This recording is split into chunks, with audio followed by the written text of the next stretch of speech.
గుర్తుపట్టారా ఈ అమ్మాయిని? కుంభమేళా గర్ల్, అదే అండి మోనాలిసా.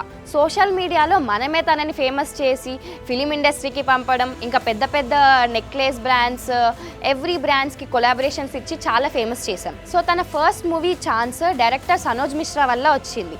ఇక్కడ పెద్ద ట్విస్ట్ ఏంటో తెలుసా? రీసెంట్గానే తన మ్యారేజ్ అయింది మోనాలిసాది, అందరికీ తెలిసిందే, చాలా వైరల్ అవుతుంది, మీకు కూడా తెలుసు, అవునా కాదా?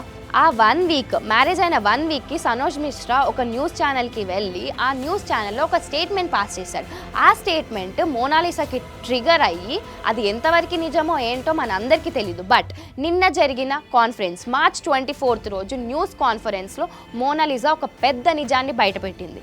ఏంటంటే Sanoj Mishra director first movie అని చెప్పేసి తనకి ఏం తెలీదు అన్నట్టు physically harassed and sexually harassed అనుకుంటూ స్టేట్మెంట్స్ పాస్ చేసింది. 10 times నన్ను హరాస్ చేశాడు, నేను మా పేరెంట్స్కి చెప్తే మా పేరెంట్స్ నాకు స్టాండ్ తీసుకోలేదు అని చెప్పి, అలాగే ఇక్కడ ఒక పెద్ద స్టేట్మెంట్ పాస్ చేసింది.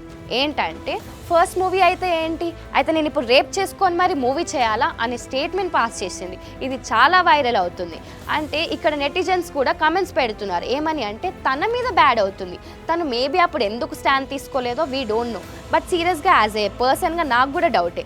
అంటే అన్నిసార్లు 10 సార్లు తను హరాస్ అయినప్పుడు తను స్టాండ్ తీసుకోవాల్సింది, కానీ ఆఫ్టర్ మ్యారేజ్ తను కాన్ఫరెన్స్కి వచ్చి నాకు ఇలా జరిగింది, నాతో ఇలా మిస్బిహేవ్ చేశాడని ఇంతకాలంకి చెప్పడం చాలా రాంగ్ అయిపోయింది. కానీ ఎప్పుడైతే ఏంటి, ఏదైనా రాంగే.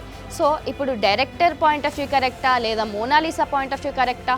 మీ అభిప్రాయం ఏంటో కామెంట్స్ ద్వారా తెలియజేయండి. చూస్తూనే ఉండండి TV5 ఎంటర్టైన్మెంట్. నేను మీ మైత్రి.